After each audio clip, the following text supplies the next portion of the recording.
August 15th, 1945. The fate of the world sits on the edge of a knife. The nation of Japan, after their attack on Pearl Harbor and the subsequent nuclear retribution from the US, stands as a nation defeated, effectively putting an end to the Second World War.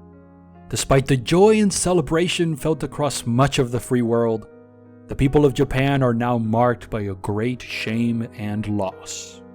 Thousands of lives have been destroyed in mere moments. 2 cities were reduced to ash and rubble. In final acts of desperation and tradition, many generals of the Japanese military would take their lives in ritualistic seppuku, as a way to preserve some of Japan's honor. In a garden outside a hospital near Tokyo, a man kneels before a tree. Blossoms fall around him as the wind shifts evenly from one direction to the next. In his hands is a blade, sharp and ready, aimed at his stomach. His body has been broken in a recent air fight against US fighter planes. He is blind in one eye and has lost use of his left arm. In his mind, he has brought only shame to his country and his family. He readies himself to end his life. But as the blade slides into the skin, his mind flashes with clarity. A vision of the future floods his consciousness.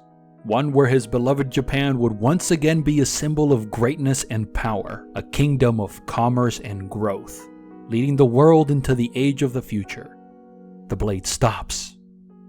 Saburo Arasaka comes to his feet, his body weak and wrought with pain, his mind clear and focused on what to do next.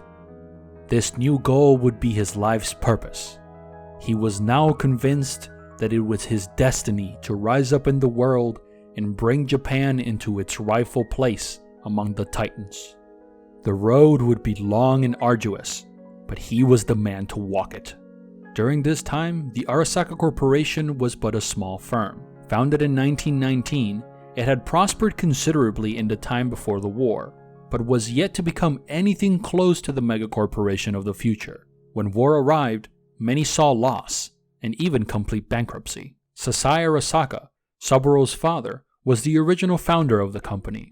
He was a clever and resourceful man in his own right, and thanks to his foresight and planning, the Arasaka Corporation had managed to survive the war without much casualty. Seeing the direction the conflicts were heading, their assets had been spread outside of Japan. In 1960, Sasai Arasaka would pass away, leaving Saburo as the new head of the company. In the years since the war, Saburo had spent his time studying, mastering economics, politics, and even history in order to properly prepare himself for the moment when he would rise to power. The Arasaka were still in the process of rebuilding their assets. Sasai had spent much of his time following the war, retrieving the hidden resources he had spread across the globe. A task which Saburo took upon himself. He, like many visionaries before him, was not satisfied by the power gained through financial resources alone. He had a very specific vision for Japan, one where the country stood as a militaristic and economic powerhouse. The Arasaka leader knew that the way to ultimate control was information. He needed an organization that would amass information easily and without restraint or worry of suspicion. With that clear objective in mind, the Arasaka Security Division was formed in 1970. This branch of the corporation would focus on providing high-quality, military-grade personnel, as well as digital countermeasures and safeguards for clients. For 20 years, Arasaka slowly spread their influence and name across the globe. With their 3 heads as Arasaka Bank, Arasaka Manufacturing, and finally, Arasaka Security, the corporation easily wove themselves into every corner of the planet. They expanded at a rapid rate, yet this was not enough to fulfill Saburo's ambition. It would not be until the world market crash in 1994 that the Japanese company would become truly massive in its scope. Thanks to his study and understanding of economics, Saburo was able to foresee the collapse in the West with plenty of time. Due to this and his careful preparations, the Arasaka Corporation was able to take advantage of the financial crisis, and in so doing, they gained an entirely new level of control. After the collapse, the corporate world became wild and unregulated to extreme degrees. This was the perfect setting for Saburo, and he swept the commercial landscape with a vengeance.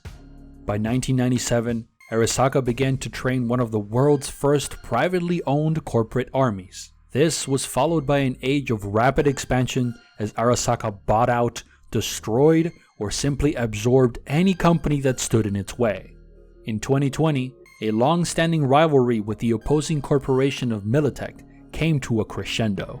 For years, the two paramilitary Goliaths had tried their best to outmaneuver one another in countless corporate bid wars and contracts. Now being hired by opposing companies after the same goal, Militech and Arasaka found themselves on the perfect field of combat, one where they could finally see who was the best. By this time, Saburo had stepped down as CEO, and his eldest son Kai was in charge of many of the daily decisions. Still, despite his diminished public role, Saburo held final say on many of the more important and crucial choices that the company needed to make. Kai shared much of his father's visions and plans for the future. With him as the new head, the Arasaka were set on completely removing their opposition. So came the start of the fourth corporate war between the two superpowers, a war which would end with the nuclear attack on the Arasaka Towers in Night City, an attack in which Kai would lose his life, and the Arasaka Corporation would be completely removed from the United States. Forced to retreat out of the West, Arasaka returned to Japan, where it still held considerable influence. It would not be until 2069 that they would return to the US in full force. During this time away, the Arasaka slowly rebuilt their global power. The year since the assault in Night City had left the corporation internally divided and in deep states of conflict. Three subsets, led by Saburo's two remaining children and Kai's own daughter, fought over the position of CEO. Eventually, they found unity under Yorinobu, Saburo's second son. With the unification war taking place between the NUSA and the free cities to the west, Arasaka saw this as the chance to make good on the years of slow trust they had built in that part of the globe. When the new USA positioned their forces outside of Night City in a final attempt to force them into compliance, it was Arasaka who came to the aid of the city at the edge of tomorrow. With their assistance, Night City managed to avoid yet another massive conflict and instead found itself finally free of harassment from the US.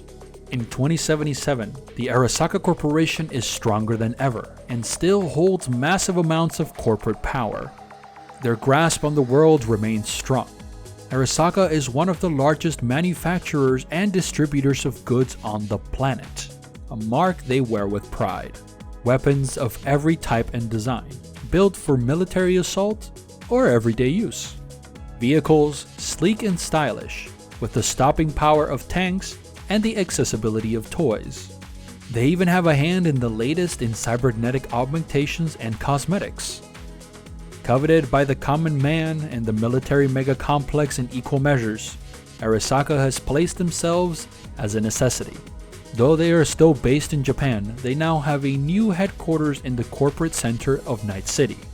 The megacorp has gained full control over the city, and its eyes are set on the possibilities that the future will bring.